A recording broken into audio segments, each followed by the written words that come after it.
با مقصد حفظ سالمی جامعه و پیشگیری از خروج بیماری‌های سیرویاتی از جمله سریع به تشخیص و معالجه فرا گرفتن بیماران، امروز در نزد مرکز نظارت دولتی سانیتری اپیدمیولوژی منطقه کولاب ولایت خطان آزمایشگاه زمانوی مورد استفاده قرار داده شد. تو این دوره تحلیل‌هایی که برای بیماری سیرویاتی کووید 19 گرفته می‌شدند از حدود منطقه کولاب، همه اینها به شهر دوشنبه به آزمایشگاه مرکزی فرستاده می‌شدند. خوشبختانه امروز با دستگیری پیشوای معظم ملت پرزیدنت جمهوری تاجیکستان امامعلی رحمان با دستگیری وزارت تندرستی و حفظ اجتماعی اولیه جمهوری تاجیکستان این برطرف کرده شد. امروز آزمایشگاه مرکز نظارت دولتی سانیتری اپیدمیولوژی منطقه کولاب با تمام اقتدار میتواند این تحلیل ها را در خود همین مرکز گذراند. این آزمایشگاه سیار با 2 عدد باکس محافظتی، 3 عدد ترموستات، 2 عدد سنتریفوگ، 1 عدد تجهیزات موثر تشخیصی پتسر روتورجین برای تشخیص مولکولوی و دیگر نامگوی دستگاه و تجهیزات زمانوی جازانیده شده است. در این نقلیات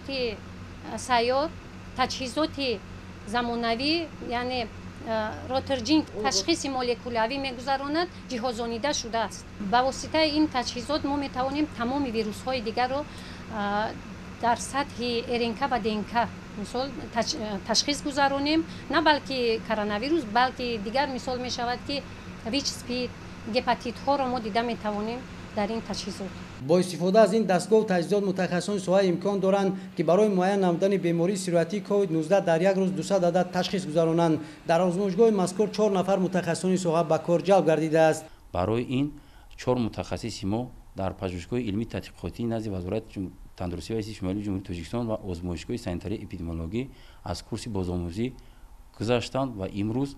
ما خوشبختانه همه تحلیل‌هایی که در منطقه کولاب گرفته میشوند در خود مرکز میگذرانیم. این آزمایشگاه تشخیص بیماری سیرویاتی کووید 19 در برابر دستگاه‌های معاصر همزمان با تجهیزات تکنیکی و گنراتور برقی نیز جازانیده شده است که با استفاده از این شرایط متخصصان سوای امکان دارند که خدمت رسانی سیار را در شهر و ناحیه‌های منطقه براه مانند. با دستگیری حکومت جمهوری تاجیکستان و تطبیق سیاست اجتماعی پیشوای ملت، پرزیدنت جمهوری تاجیکستان محترم امامعلی رحمان در زمینه چنین توجه نسبت به رشد ساحه حفظ صحتی عامه و تامین مؤسسه‌های ساحه تندرستی با چنین دستگاه و تجهیزات زمانوی شرایط خدمت رسانی طبی در شهر و ناحیه‌های منطقه کولاب بهتر گردیده است و در جواب به این غمخوری‌های حکومت جمهوری کارمندان ساحه اقدام گرفتند که تمام دانش و تجربه خویش را برای تشخیص و معالجه و صحتی جامعه روانه نمایند.